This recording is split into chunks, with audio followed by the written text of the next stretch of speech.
दिखवा दूंगी, चले आना बेटा। ठीक है पिताजी। जा बेटा। बंधु, कंपनी से फोन आया, ज्वाइनिंग लेटर की बात, कॉल लेटर आया। लड़का कंपनी में ज्वाइनिंग लेटर ज्वाइन करने के लिए चला जाता है, फिर बहू के साथ घर पर क्या होता है आप लोगों के समक्ष प्रस्तुत है। कोमल हो कोमल।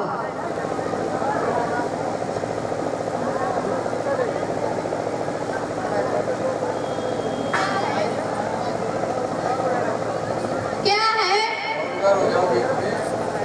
कोमल, कंपनी मालिक का फोन आया है और मुझे नौकरी के लिए तत्काल जाना पड़ रहा है। मेरे माँ बाप बूढ़े हो चुके हैं, तुम उनकी अच्छी तरह से देखभाल करना। देखो, प्रत्येक स्त्री का धर्म होता है कि आप जाइए और मैं माँ बाप की अच्छी तरह से ख्याल रखूंगी और उनकी सेवा करूंगी। ठीक है।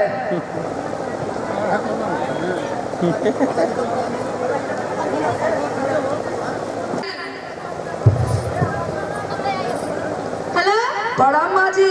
प्रणाम बेटा। तुम्हारी औरत को तो कोई तौर तरीके गिरस्त मालूम ही नहीं है, न तो उसके माँ बाप ने तुम्हारी शादी में कोई दहेज दिया था।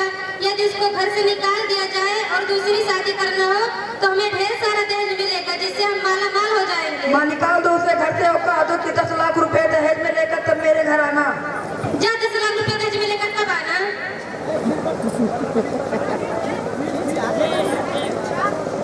बंधुओं, आप लोगों के समक्ष प्रस्तुत है दहेज रूपी दानव नामक नाटक। कहती है कि तुम्हारे माँ बाप ने दहेज में कुछ नहीं दिया और जाओ 10 लाख रुपए लेकर तब आना। देखो, लड़के का रिश्ता हमेशा लड़की से ऊंचा होता है। हम जाएंगे, उन्हें समझाएंगे कि वो ऐसा गलती फिर ना करें। हाँ बेटी, जाओ और खुशी पूर्वक अपना ग्रस्त जीवन व्यतीत करो। ठीक है पिताजी। बंधुओं, जब उस लड़की ने अपने माँ साहब, इसमें हम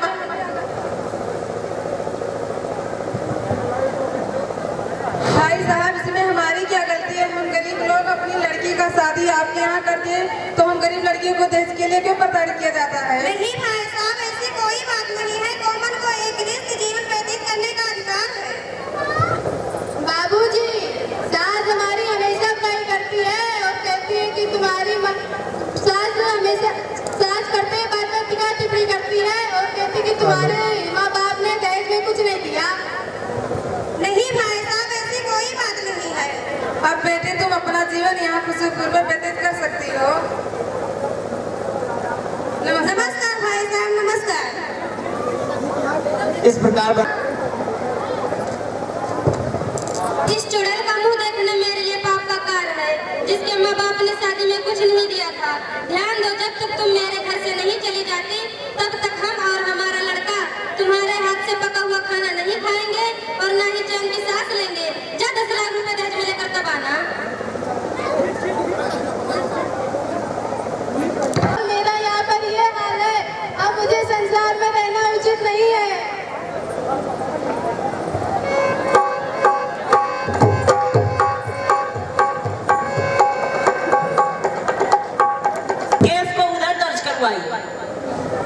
लड़की का क्या नाम है? कोमल। पिता का? जीवनलाल। गाँव का? कांटपुरा। सर, केस दर्ज हो चुका है। सिपाहियों, जाओ और माँ और बेटे को गिरफ्तार कर लो।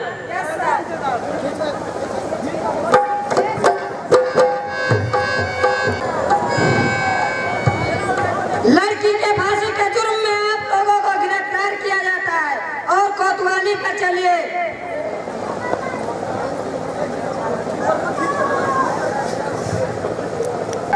स्कूल में ये तो पढ़ाया बंधुओं, जब उन दोनों पर मुकदमा दर्ज हो जाता है तो उसका पति यानी जो लड़की आत्महत्या कर चुकी है उसका ससुर रिहा कर दो, अन्यथा मैं तुम्हारी नौकरी से सस्पेंड करवा दूंगा तुम्हें। जितना जल्दी हो सके तुम उतना जल्दी उन्हें रिहा करवाओ। ठीक है, हम रिहा करवा देते हैं। ठीक है, हम रिहा करवा देते हैं। सिपाहियों, जाओ और माँ और बेटे को छोड़ दो। Yes sir.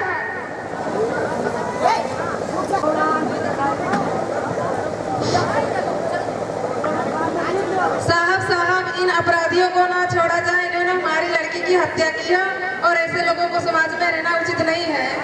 नहीं नहीं, ये नहीं हो सकता है, क्योंकि नेताजी का फोन है और उन्होंने कहा है कि को छोड़ दिया जाए। तो अब ठीक है, मैं कोर्ट का शरण लूंगा। ठीक है, ले लीजिए। करते हैं भूखों और नंगे को सहारा क्या दो, ये तो अपने आप को बहुत बड़े जागीरदार समझते my Lord. Objection my Lord, ये सरासर झूठ है। मेरे फाजिल दोस्त झूठी कहानी पेश कर कोर्ट का समय जाया कर रहे हैं और मनगढ़ंत कहानियां सुना रहे हैं माय लॉर्ड।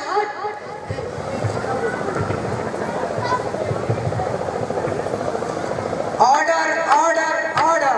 लड़का पक्ष के वकील लंबी भूमिका न बनाकर अपनी बातों को रखें।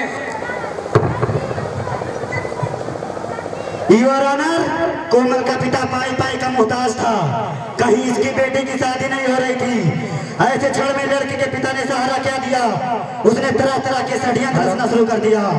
उसे तो बस ऐसा लग रहा था कि जैसे भी हो कैसी भी हो, एक ही दिन में कुबेर का धन झटक लेना है और आत्महत्या करने का झूठा नाटक कर रही थी my Lord. Objection my Lord, ये सरासर झूठ है। मेरे फाजिल दोस्त झूठी कहानी पेश कर कोर्ट का समय जाया कर रहे हैं। Order order order. Objection overrule. My lord, परोनी को कौन डाल सकता है? कोमल अपने ही बिछाए हुए जाल में फंस गई और मर गई। यहीं से उसके पिता ने नया षड्यंत्र रच डाला कि मेरी बेटी को मार डाला गया है my Lord. Objection my Lord, ये सरासर झूठ है। क्या कभी ऐसा हो सकता है कि कोई लड़की स्वयं फांसी पर चढ़कर अपना जान गंवा दे? नहीं माय लॉर्ड, ये झूठ है। ऐसा सच नहीं हो सकता। Order order order. Objection overrule. Objection my lord your honour, ऐसा ही हुआ है जिसको कोमल ने कर दिखाया। जज साहब, मैं आगे कहना चाहता हूँ कि यह सब शिक्षा की उपज है। आज हम कम पढ़े लिखे होने की वजह से समझ नहीं पाते हैं कि बेटी की सबसे बड़ी दहेज होती है और लोभ का इलाज नहीं है साहब। कोमल की जो सास थी बिल्कुल अशिक्षित थी, बिल्कुल अनपढ़ परिवार से थी। उसे तो सिर्फ और सिर्फ पैसे की ललक थी जज साहब, जो बात बात पर कोमल को धमकाया करती थी कि जाओ और अपने बाप से 10 लाख रुपए लेकर तभी मेरे घर आना, अन्यथा मैं तुम्हें जीना दुर्लभ कर दूंगा। Order order order. लड़की पक्ष के वकील लंबी भूमिका न बनाकर अपनी बातों को स्पष्ट करें ताकि अदालत को सब सही सही पता चल सके। ऑब्जेक्शन माय लॉर्ड, कोमल न जाने कितने बार घर से थक के मार कर निकाली गई, लेकिन वह एक स्त्री थी जो मार का घूंट पीकर उस घर में रह रही थी। वह अपने मेहनत से अपने घर को खुशियों से सराबर देखना चाहती थी। वह अपने मेहनत से अपने आंगन को चमकाए रखना चाहती थी माय लॉर्ड, इसलिए वह मुंह नहीं खोल सकी और उसके घर वाले ने उसको फांसी लगाने के लिए विवश कर दिया। हाथ रखकर कसम खाओ कि मैं जो कहूँगा सच के सिवा कुछ नहीं कहूँगा।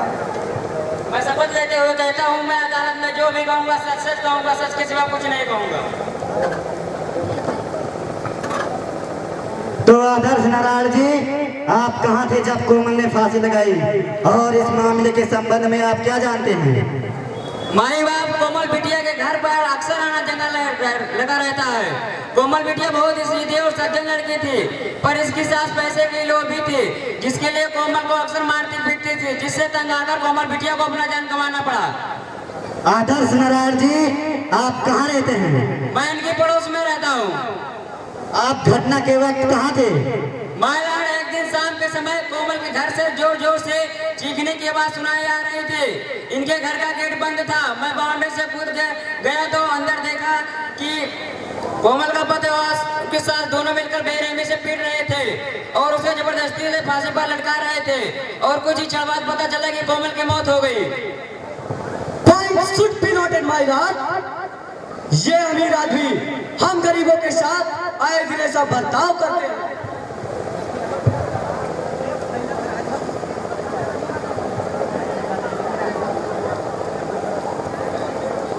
अरे भैया जग्गल लाल, इस किताब पर हाथ रखकर कसम खाओ कि मैं जो कहूँगा सच के सिवा कुछ नहीं कहूँगा। मैं शपथ लेते हुए कहता हूँ कि मैं जो कहूँगा सच के सिवाय कुछ नहीं कहूँगा। तो छगनलाल जी, आप कहाँ रहते हैं? मैं इनके पड़ोस में रहता हूँ। घटना के वक्त आप कहाँ थे और इस मामले में आपका क्या संबंध है? माय लॉर्ड, माता जी जैसी देवी मैंने आज तक नहीं देखी और मैं अक्सर उनके घर पर ही रहता हूँ और घटना के दिन में वहीं पर था। छोटी मोटी बातें तो घरों में होती ही रहती हैं, पर ऐसी ही छोटी मोटी नोक-झोंक पूछना चाहता हूँ कि कब तक काले कोट में न्याय की देवी के सामने काले उनके आंखों में काली पट्टी बांधकर झूठ का सहारा लेकर कब तक बेगुनाहों को सजा देते रहेंगे? कब बंद होगी ये दहेज प्रथा? कब खत्म होगी ये दहेज प्रथा? कब तक हमारी बहू और बेटियां फांसी पर लटकती रहेंगी? जज साहब, ऑर्डर ऑर्डर ऑर्डर। तमाम सबूतों और गवाहों को मद्देनजर रखते हुए ये अदालत इस नतीजे पर पहुंची है कि लड़का पक्ष वालों ने लड़की को प्रतिदंडित किया, मारा और पीटा, दहेज के लिए फांसी पर लटकने के लिए विवश कर दिया। इसलिए अदालत कोमल के पति व उसके सास को दफा 308 व दफा 302 के तहत उम्र कैद व बामुशक्कत की सजा सुनाती है।